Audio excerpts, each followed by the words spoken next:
Hey guys, it's me CriticalCubing, and today I give you some tips and advice for solving the 3x3 cube one-handed.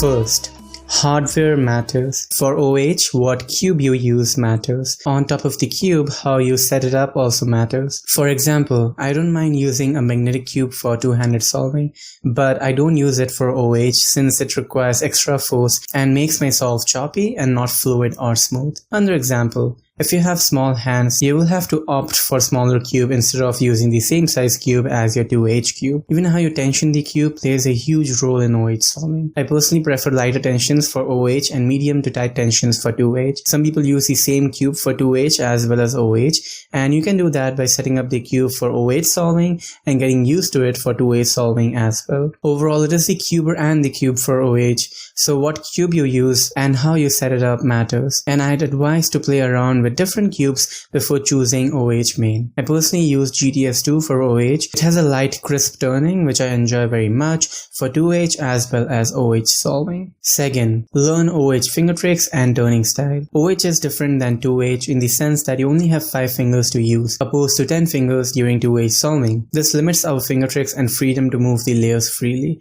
but there's a way around that, and OH solving has dedicated fingers to move dedicated layers. For example, our move is done with our little finger, same with R prime. But for R2, you can either do RR with the little finger, or you can do double flick with little and then ring. For U prime, we use the index finger, and same goes with U but in the opposite direction. For U2, you can double flick using index and middle, but usually people do U prime, U prime.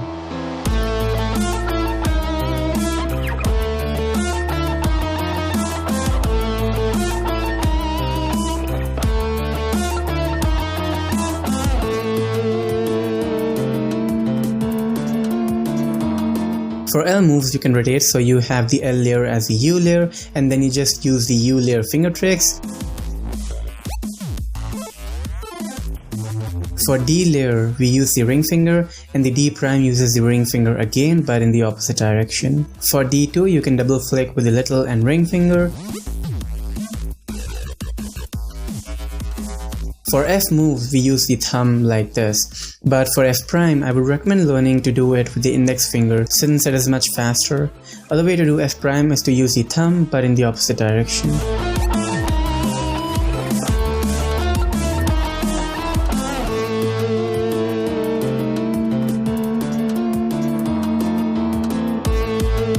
Finally, B moves, and B moves we do a wide F move and then just rotate.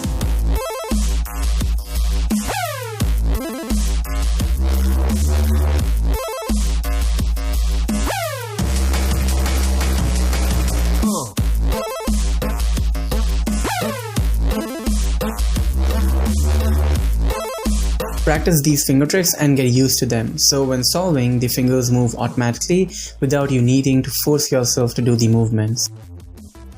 Third, do triggers mindlessly. When you initially start OH, your fingers lack strength and flexibility, and the only way to train it is to practice. But instead of practicing with time solves, you can also mindlessly spam triggers like RU R prime U prime or U R U prime R prime, etc. while watching TV or doing something else. This helps train your fingers while not dedicating yourself completely to time solves, and you can multitask between watching TV and practicing your cubing simultaneously.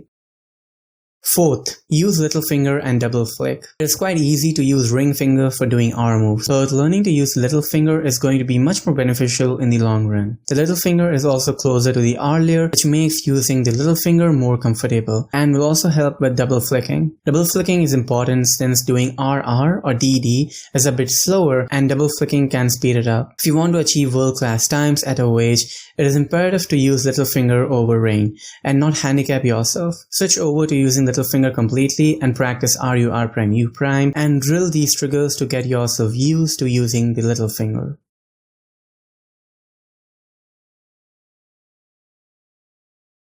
Fifth, there is no problem with using the right hand. Most OH users use their left hand for solving, even if they are right hand dominant, and usually it is recommended to use left hand for ease of using R and U moves, but there is nothing wrong with using the right hand. However, you will have to mirror the algorithms and turning style to fit OH right hand style, and depending on what method you use, you might have to change the way you approach the method. For example, in Roux, we usually build the first block on the left, which is much more easier using left-handed than right-handed, in my opinion. Some people have mirrored to solve first block on right to make it easier for them using their right hand. Therefore, there is no problem with what hand you use for solving OH. But you might have to make adjustments based on what hand you use, like mirroring algorithms, approaching your method differently, and so on. Sixth, OH is basically 2H done slowly. In a nutshell, that's basically it.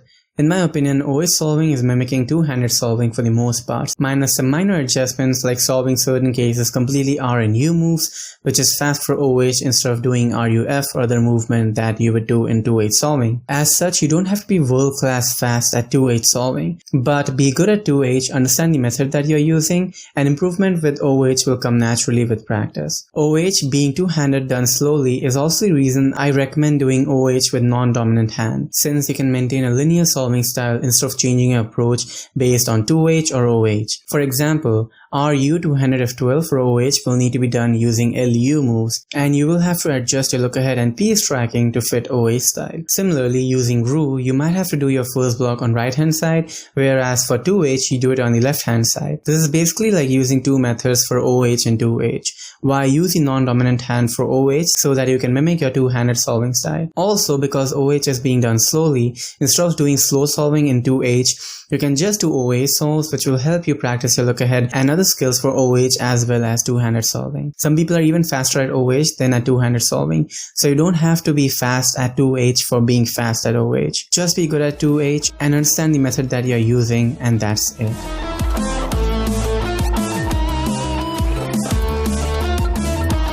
7. Do stretching exercises. Do some stretching exercises which are aimed at fingers, the joints in your fingers, wrists, and basically exercises that stretch your hand. It helps greatly with finger flexibility for OH solving. You can find a bunch of exercises online by making a quick search.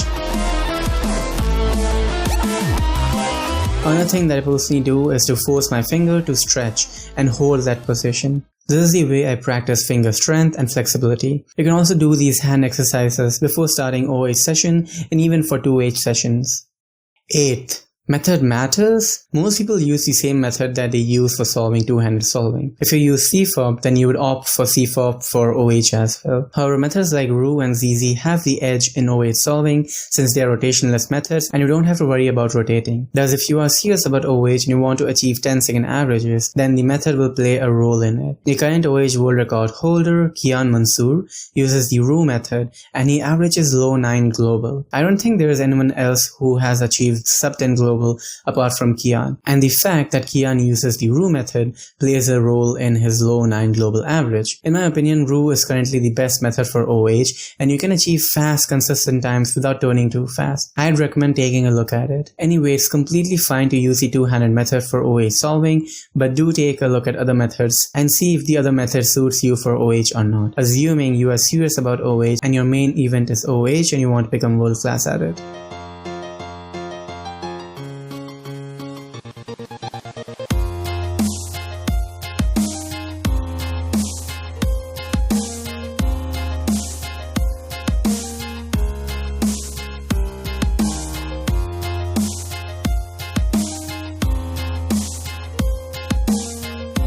Method matters?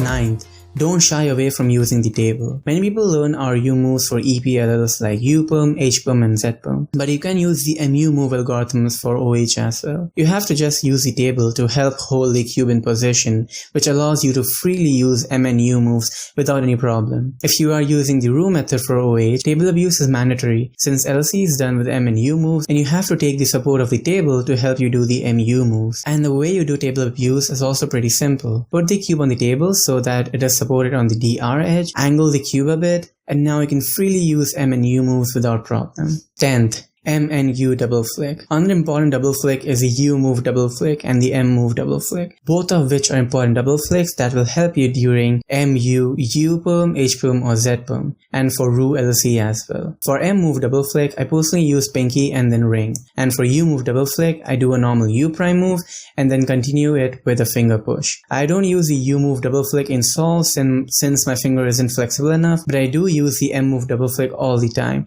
and I'd recommend learning both of these double flicks and using them in your solves wherever necessary. Those were my tips and advice for OH solving. If you want me to make a specific video, please comment down below and don't forget to leave a like, subscribe for more cubing content, and press the bell icon to get notified when I upload newer videos. I will see you in my next video. Take care guys, and bye.